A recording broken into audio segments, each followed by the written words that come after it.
Assalamualaikum warahmatullahi wabarakatuh. Hadirin para pemirsa yang dirahmati Allah Subhanahu wa taala, kita bertemu kembali di dalam pembahasan mengenai Ahli Sunnah wal Jamaah, di mana kita khususnya akan membahas tentang Ahli Sunnah wal Jamaah An-Nahdiyah, atau Ahli Sunnah wal Jamaah yang sesuai atau yang dilakukan atau yang diikuti oleh para masyarakat Nahdiyin. Ahli Sunnah wal Jamaah ini memiliki beberapa patokan di dalam hal kaidah dan juga patokan di dalam hal keimanan atau biasa disebut dengan tauhid. Tauhid di dalam Ahli Sunnah wal Jamaah, masyarakat Ahli Sunnah wal Jamaah biasa menyebutnya juga dengan ilmu kalam. Ilmu tauhid biasa disebut sebagai ilmu kalam. Nah, salah satu pembahasan di dalam ilmu tauhid atau ilmu kalam ini adalah mengenai sifat-sifat Allah Subhanahu wa taala, sifat-sifat para rasul juga dibahas di dalam ilmu tauhid. Nah, masyarakat Ahli Sunnah wal Jamaah mengikuti pola tauhid, ya, keilmuannya dikembangkan, yang mengikuti pola tauhid yang keilmuannya dikembangkan oleh Imam Abu Hasan al-Asy'ari dan juga Imam Abu Mansur al-Maturidi. Nah, pada kisaran abad ke-9 Hijriyah, ada salah seorang ulama di antara para pengikut Imam Asy'ari yang bernama Imam Sanusi, atau memiliki nama lengkap sebagai Abu Abdillah Muhammad bin Yusuf As-Sanusi, yang hidup pada kisaran tahun 833 Hijriah dan 895 Hijriah, atau hidup pada kisaran tahun 1427 Masehi sampai 1490 Masehi. Imam As-Sanusi ini memiliki satu ilmu atau memiliki satu keterangan, memiliki satu risalah yang kemudian populer pada masyarakat Ahli Sunnah wal Jamaah, populer pada masyarakat Nahdiyin di Indonesia khususnya. Nah, sebenarnya hal ini atau risalah dari Imam Sanusi ini juga populer di berbagai negara yang mengikuti tasawufnya Imam Al-Ghazali dan Imam Junaid Al-Baghdadi, di mana Imam Sanusi ini mengkategorikan sifat-sifat Allah Subhanahu wa taala ke dalam 4 kategori, yakni yang pertama adalah sifat nafsiyah, kemudian sifat salbiyah, yang ketiga adalah sifat ma'ani, dan yang keempat adalah sifat ma'nawiyah, di mana sifat nafsiyah atau sifat keadaan Allah Subhanahu wa taala ini adalah memiliki satu sifat, yakni sifat wujud atau ada. Kemudian kategori yang kedua yakni sifat salbiyah atau sifat mengenai keadaan Allah Subhanahu wa taala, yakni ada 5 sifat. Yang pertama adalah sifat kidam atau sifat terdahulu. Jadi wujudnya Allah adalah wujud yang terdahulu. Artinya terdahulu itu bagaimana? Apakah Allah itu lebih dahulu dari adanya bumi misalnya?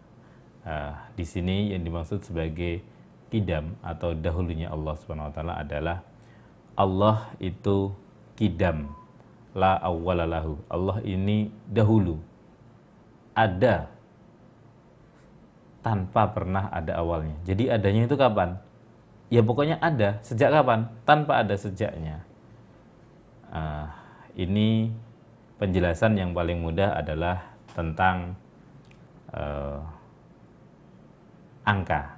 Jadi angka pertama itu berapa? 0. Ternyata salah. Kenapa? Sebelum 0 ada angka -1. ada min 2, min 3. Akhirnya berapa? Tidak ada akhirnya. Nah, ini adalah salah satu analogi keadaan di dunia saja ada sesuatu yang tidak ada awalnya. Kemudian yang kedua adalah sifat baqo atau sifat kekal. Kekalnya Allah itu seperti apa? Apakah Allah akan berakhir kapan? Nah, ternyata karena Allah memiliki sifat baqo atau sifat kekal, maka Allah ini tidak ada akhirnya. Jadi sama juga analoginya adalah angka. Angka terakhir itu angka berapa? Tidak ada yang bisa menjawab. Seandainya angka terakhir adalah angka 1.000.000, maka masih ada angka 1.000.001. Seandainya angka terakhir adalah 1 miliar, maka masih ada 1 miliar 1. Seandainya orang menyebut bahwa bilangan terbanyak itu adalah 1 triliun, maka masih ada 1 triliun 1. Nah, ini adalah contoh bahwa di dunia saja ada sesuatu yang tidak ada akhirnya.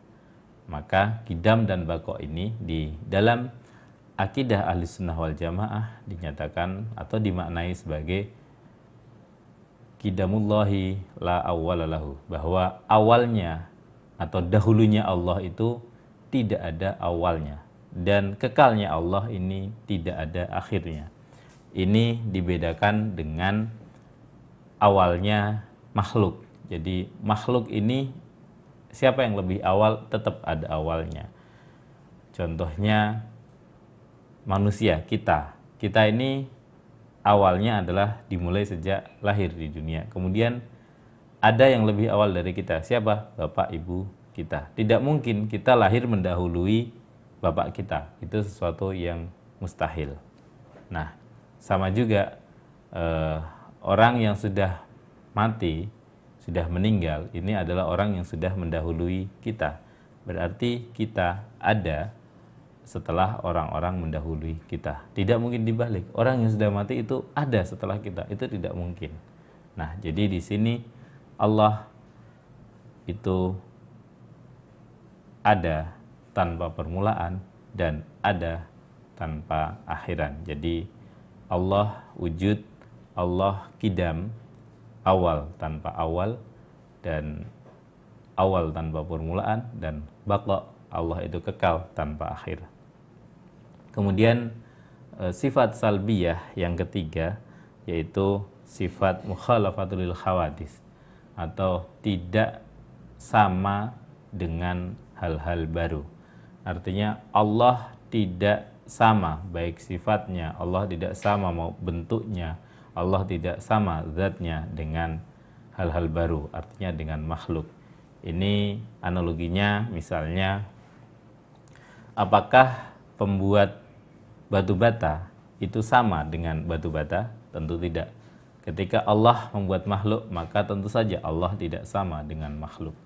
Dan di sini berlaku juga kalimat bahwa segala hal yang kita bayangkan tentang Allah, maka Allah tidak seperti itu. Karena apa? Karena bayangan manusia adalah hal baru. Manusia sebagai makhluk bersifat baru, maka bayangannya lebih baru. Sedangkan Allah tidak sama dengan hal-hal baru, termasuk bayangan kita. Jadi seandainya kita membayangkan Allah itu seperti apa, maka pasti Allah tidak seperti itu. Kemudian sifat yang keempat dari sifat salbiyah ini adalah qiyamuhu binafsihi. Allah ada dengan dirinya sendiri. Jadi wujudnya Allah, keadaan Allah itu ada dengan dirinya sendiri. Beda dengan kita sebagai manusia. Kita ada karena ada orang tua kita. Meja ada karena ada tukang kayu. Kursi ada karena ada tukang kayu. Bangunan ada, rumah ada karena ada insinyur, karena ada arsitek dan lain sebagainya. Tetapi adanya Allah ini ada dengan dirinya sendiri. Ada keadaan Allah tidak tergantung dengan siapapun. Keadaan Allah tidak tergantung dengan hal-hal apapun juga. Allah ada dengan dirinya sendiri. Yakni ini adalah sifat qiyamuhu binafsihi. Kemudian yang selanjutnya adalah Allah itu wahdaniyat. Wahdaniyat artinya Allah ini esa, Allah ini satu. Jadi Allah tidak ada dua, Allah tidak ada kembar, Allah tidak ada persekutuan, Allah tidak memiliki sekutu, Allah tidak memiliki hal-hal yang membutuhkan untuk keberadaannya, hal-hal yang dibutuhkan untuk adanya Allah SWT. Allah ada dengan sendirinya dan Allah esa, satu. Allah adalah satu-satunya. Seperti itu. Kemudian bagian yang ketiga dari sifat wajib Allah disebut sebagai bagian ma'ani. Ma'ani ini adalah bagian dari sifat-sifat Allah yang kira-kira dibayangkan oleh manusia sebagai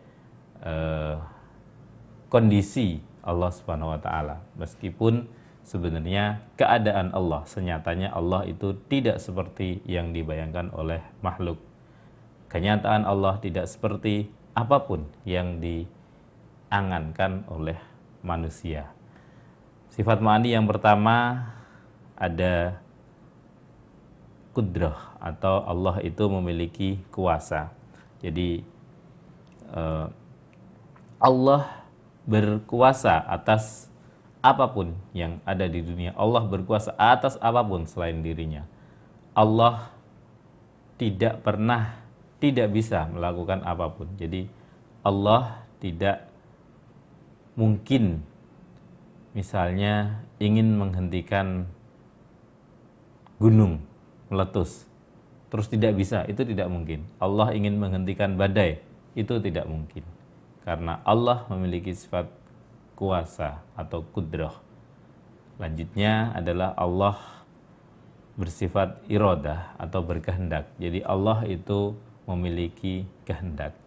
Allah bukan hal yang pasif. Tetapi juga tentu Allah tidak aktif seperti yang dibayangkan manusia. Allah memiliki sifat kudrah artinya kuasa, dan iradah artinya berkehendak. Kemudian lanjutan sifat ma'ani adalah sifat ilmu, atau Allah ini maha mengetahui apapun juga. Tidak ada satu helai daun pun di tengah hutan, di semak-semak, di dalam gua yang jatuh tanpa sepengetahuan Allah Subhanahu wa taala.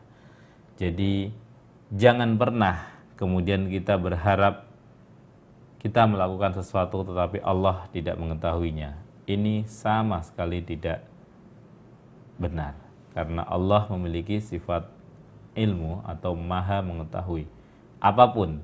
Allah mengetahui hal-hal besar, Allah mengetahui hal-hal kecil, Allah mengetahui detil-detil apapun itu, makrokosmos, mikrokosmos, molekul-molekul yang terkecil sekalipun Allah mengetahuinya. Allah mengetahui dirinya sendiri, keadaan diri Allah SWT, dan juga mengetahui seluruh keadaan manusia, baik yang bersifat fisik maupun batin. Jadi tidak ada satu kehendak hati manusia pun yang tidak diketahui oleh Allah SWT. Ketika seseorang berniat untuk mencelakai saudaranya misalnya, dia akan berpikir bagaimana dia mencelakai saudaranya tetapi tidak ada yang tahu.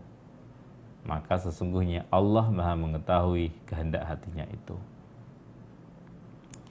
Yang selanjutnya, Allah ini hayat atau hidup. Allah tidak akan mati. Ketika semua makhluk hidup telah mati, ketika malaikat yang bertugas untuk meniup trompet sudah melaksanakan tugasnya, trompet sudah ditiup dan seluruh manusia tidak ada lagi yang hidup, dan dia pun kemudian sang malaikat Israfil ini mencabut nyawanya sendiri, maka dia pun mati dan Allah tetap hidup pada saat itu, dan sampai kapanpun Allah akan hidup. Yang ketiga adalah sifat sama, yakni Allah Maha mendengar seluruh hal yang terjadi, seluruh suara, seluruh rupa, seluruh apapun yang ada di dunia ini, maka pasti didengar oleh Allah Subhanahu wa taala. Seandainya hati ini memiliki satu ruang yang bahkan dirinya sendiri pun kadang-kadang tidak bisa mendengarkan suara hatinya, maka Allah Maha mendengar. Selanjutnya sifat ma'ani adalah sifat basar. Basar ini adalah sifat Allah yang dimaknai sebagai Allah Maha melihat. Tidak ada satu perbuatan pun, tidak ada satu nyawa pun yang tercabut dari jasad tanpa dilihat oleh Allah Subhanahu wa taala. Seandainya manusia membangun sebuah benteng yang besar, kemudian ada benteng lagi yang kecil, ada lagi gua di dalam benteng yang kecil, di dalam benteng yang besar itu, dan manusia membuat kamar lagi di dalam gua itu, maka yakinlah bahwa Allah Subhanahu wa taala Maha melihat. Sifat ma'ani yang terakhir atau yang ketujuh yaitu sifat kalam atau Allah Maha berfirman. Ini adalah salah satu dari wujud yang kemudian kita kenal sebagai kalamullah atau firman Allah Subhanahu wa taala. Jadi Allah itu Maha berfirman. Dalil dari Allah bersifat kalam adalah wa kallamallahu Musa taklima. Maka sesungguhnya Allah berfirman kepada Nabi Musa takliman, dengan sesungguh-sungguhnya firman Allah Subhanahu wa taala, yaitu apa yang kemudian diistilahkan oleh manusia sebagai the 10 commandment atau 10 perintah Allah Subhanahu wa taala kepada Nabi Musa. Nah, ini adalah akidah Ahlus Sunnah wal Jamaah An-Nahdiyah yang diyakini kebenarannya oleh masyarakat Nahdlatul Ulama, yang diimplikasikan ke dalam kehidupan mereka sehari-hari. Kemudian juga bahwa ada sifat wajib lanjutan bagi Allah Subhanahu wa taala yang disebut sebagai sifat ma'nawiyah atau kemaha segalaan Allah Subhanahu wa taala ini diterjemahkan oleh manusia, oleh tadi Imam As-Sanusi tadi, menjadi juga sama sifat 7 dari sifat ma'ani tadi, yaitu bahwa ketika Allah memiliki sifat kudrah, maka secara ma'nawiyah Allah juga berarti bersifat kaunuhu qadiran, bahwa keadaan Allah Subhanahu wa taala itu adalah keadaan yang berkuasa. Jadi Allah tidak pernah menanggalkan kekuasaannya. Allah tidak pernah terpisah sedikit pun dari kekuasaannya, dan kekuasaan Allah Subhanahu wa taala tidak pernah sedikit pun terhalang. Kemudian kaunuhu muridan. Allah itu Maha berkehendak. Tidak pernah Allah sedikit pun lepas dari kehendaknya. Tidak pernah Allah itu lupa berkehendak apa. Nah, lanjutnya adalah bahwa kaunuhu aliman. Keadaan Allah Subhanahu wa taala itu mengetahui segala-galanya. Tidak pernah Allah tidak tahu sedikit pun tentang gerak-gerik manusia. Kaunuhu sami'an. Allah Maha mendengar dengan sedengar-dengarnya. Tidak ada hal apapun yang tidak didengarkan oleh Allah Subhanahu wa taala. Kaunuhu basiron. Allah itu Maha melihat. Dan kaunuhu mutakalliman. Allah Maha berfirman. Ke-20 sifat ini adalah sifat-sifat yang wajib bagi Allah Subhanahu wa taala. Artinya Allah pasti ada memiliki sifat ini. Maka ketika Allah Subhanahu wa taala memiliki sifat wajib yang jumlahnya 20, maka pasti pula Allah itu memiliki sifat mustahil atau sifat mukhal, yaitu bahwa keadaan sifat itu mustahil bagi Allah Subhanahu wa taala.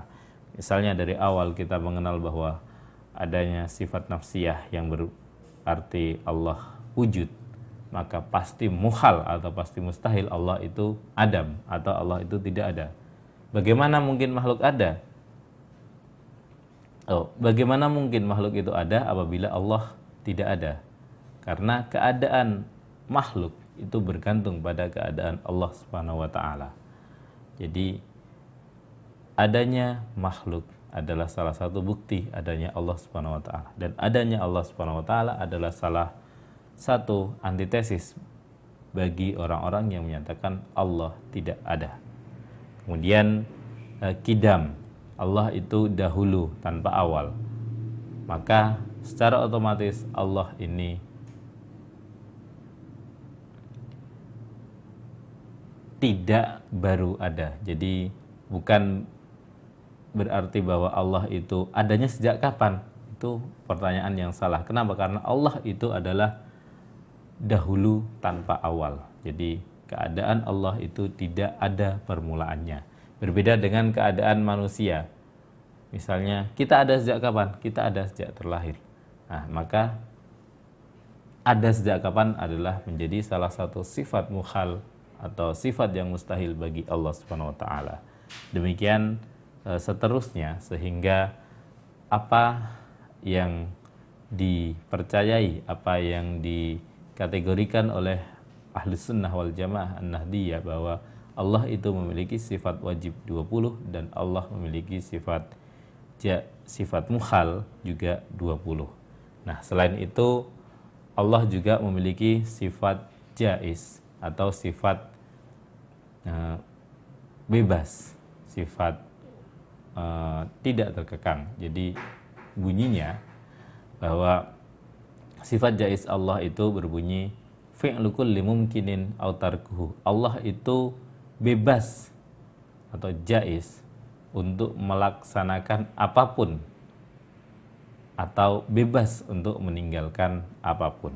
Hal-hal mungkin apapun itu bebas dilakukan oleh Allah Subhanahu wa taala tanpa ada yang memerintah, tanpa ada yang mengintervensi, tanpa ada yang bisa mempengaruhi keputusan Allah Subhanahu wa taala. Jadi misalnya Allah menjadikan seorang hambanya itu hamba yang soleh, keadaan apapun tidak akan bisa menghalangi kehendak Allah, tidak akan bisa menghalangi kekuasaan Allah untuk menjadikan hambanya sebagai hamba yang soleh. Demikian pun bila Allah menghendaki, bila Allah menginginkan, bila Allah menetapkan salah seorang hambanya sebagai hamba yang zalim, hamba yang batil, hamba yang tidak taat, hamba yang toleh, maka pasti akan terwujud bahwa seorang hamba menjadi hamba yang zalim, hamba yang tidak taat, hamba yang toleh, dan hamba yang penuh maksiat. Jadi oleh karena masyarakat Ahlus Sunnah wal Jamaah An-Nahdiyah meyakini adanya sifat jaiz atau sifat bebasnya Allah Subhanahu wa taala ini, maka masyarakat Ahlus Sunnah wal Jamaah tidak menjadi getir, tidak menjadi pedih apabila ada orang-orang yang bermaksiat kepada Allah Subhanahu wa taala. Allah berfirman, "Ala inna awliya Allahi la khaufun 'alaihim wa la hum yahzanun." Sesungguhnya ingat-ingatlah bahwa para wali Allah itu tidak memiliki sedikit pun rasa takut dan juga tidak memiliki sedikit pun dari hal-hal yang membuat hatinya sedih. Apapun yang terjadi di atas muka bumi sudah terjadi atas kehendak Allah Subhanahu wa taala. Apapun yang terjadi di atas muka bumi tidak ada satupun yang lewat dari kehendak dan kekuasaan Allah Subhanahu wa taala. Kewajiban manusia hanyalah berusaha, tetapi Allah Subhanahu wa taala lah yang menentukan segalanya.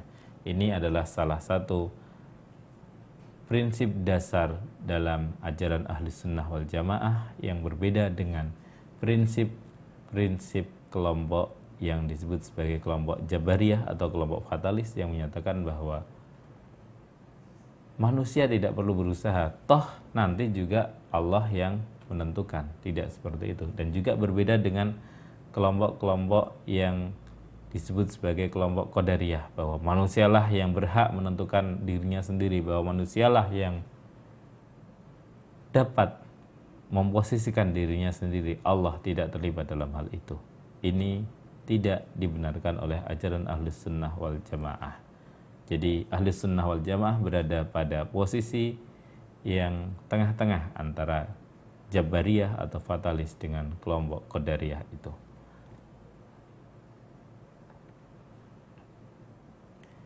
Saudara-saudara kaum muslimin dimanapun Anda berada, maka karena Allah Subhanahu wa Ta'ala memiliki sifat yang 20 tadi dan memiliki sifat mukhal yang 40, yang 20, sehingga sifat wajib dan sifat mukhalnya Allah Subhanahu wa Ta'ala berjumlah 40 dan ada satu sifat jaiz. Maka ini kemudian menjadi salah satu bagian dari adanya keyakinan Ahlus Sunnah wal Jamaah yang termaktub di dalam akidah 50. Karena apa? Karena Nabi Muhammad beserta para rasul yang lainnya memiliki sifat wajib yang berjumlah 8 dan juga sifat mukhal sifat wajib yang berjumlah 4 dan sifat mukhal yang berjumlah 4 juga, yang kemudian ditambah dengan satu sifat jaiz, yang ini berarti secara jumlah kemudian menjadi 50 akidah Ahli Sunnah wal Jamaah. Sifat wajib dari para rasul adalah yang pertama sifat siddiq atau pengakuan, deklarasi kebenaran bahwa mereka adalah benar utusan Allah Subhanahu wa Ta'ala. Mereka menyampaikan hal yang benar dan mereka menyampaikan kebenaran Allah Subhanahu wa Ta'ala. Mereka hidup dengan cara benar. Kemudian yang kedua adalah sifat tabligh atau sifat menyampaikan. Tidak ada satupun firman Allah, tidak ada satupun pesan Allah, tidak ada satupun apa yang dititahkan oleh Allah Subhanahu wa Ta'ala yang tidak disampaikan kepada umatnya oleh Rasulullah sallallahu alaihi wasallam. Kemudian yang ketiga adalah sifat amanah, yakni adanya keterpercayaan oleh Allah Subhanahu wa Ta'ala, keterpercayaan oleh masyarakat pada kaumnya masing-masing. Nabi ini memiliki sifat amanah. Dan yang terakhir adalah sifat fatanah atau sifat cerdas. Tidak ada satu rasul pun, tidak ada satu nabi pun yang terlahir atau bertugas dalam keadaan dia bodoh. Artinya juga sifat keempat bagi para rasul, yakni sifat mukhalnya adalah kidib, bahwa ketika rasul bersifat siddiq, benar, maka rasul itu mukhal untuk menjadi seorang yang kidib atau bohong. Kemudian ketika rasul juga bersifat amanah, sifat tepat, maka rasul pun mukhal bersifat khianah. Rasul, nabi, tidak ada satupun yang berkhianat kepada umatnya, tidak ada satupun yang mengkhianati amanah atau kepercayaan Allah Subhanahu wa Ta'ala. Dan ketika rasul bersifat tabligh atau menyampaikan, tidak ada satu perintah pun yang disembunyikan oleh Rasulullah sallallahu alaihi wasallam kepada umatnya. Tidak ada satu pesan pun yang tidak disampaikan kepada umat para rasul itu. Dan artinya juga ketika rasul itu bersifat wajib fatanah atau cerdas, tidak ada satu pun, sekali lagi, tidak ada satu pun nabi dan rasul yang terlahir dan tumbuh serta menyampaikan pesan-pesan Allah Subhanahu wa Ta'ala, amanah Allah Subhanahu wa Ta'ala dalam keadaan yang bodoh. Kemudian Rasulullah Sallallahu Alaihi Wasallam dan juga para rasul yang lainnya memiliki satu sifat bebas atau sifat jaiz, yakni sifat kemanusiaan. Dalam istilah Arab disebut sebagai a'radul basyariyah atau sifat-sifat seperti umumnya manusia. Rasul bisa sakit, Rasul punya keinginan, Rasul punya hal-hal yang disukai, dan Rasul juga memiliki rasa takut. Seperti juga ketika Rasulullah SAW hijrah, dan ini adalah salah satu perintah. Kenapa? Karena Rasulullah sebagai manusia itu memiliki sifat yang bisa terluka, sehingga ketika ancaman sedemikian menguat, maka Allah memerintahkan untuk hijrah ke Madinah.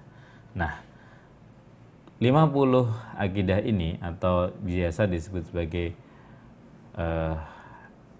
akidah 50 biasa dilantunkan dalam lagu oleh masyarakat Nahdiyin di surau-surau, di musola-musola, di langgar-langgar, dan juga di masjid-masjid sebelum sholat. Ini adalah salah satu cara bagi para ulama ahli sunnah wal jamaah untuk mendidik masyarakatnya tetap mengabdi kepada Allah Subhanahu wa taala, tetap bekerja seperti manusia lainnya, seperti penduduk dunia lainnya, tetapi tidak meninggalkan untuk mengenali Allah Subhanahu wa taala, tidak meninggalkan keyakinannya, sehingga para ulama mengabadikan 50 sifat ini di dalam syair-syair yang bisa dilantunkan dimanapun, dan juga biasa dilantunkan di dalam surau-surau sebelum melakukan sholat. Nah, jadi demikian adalah salah satu harisma atau salah satu keunggulan dakwah ahli sunnah wal jamaah an-nadiyah, yang mendakwahkan Islam dengan cara-cara yang santun, mendakwahkan Islam dengan cara-cara yang sesuai dengan budaya dan kebudayaan masyarakatnya. Wallahul muwaffiq ila aqwamit thoriq. Wassalamualaikum warahmatullahi wabarakatuh.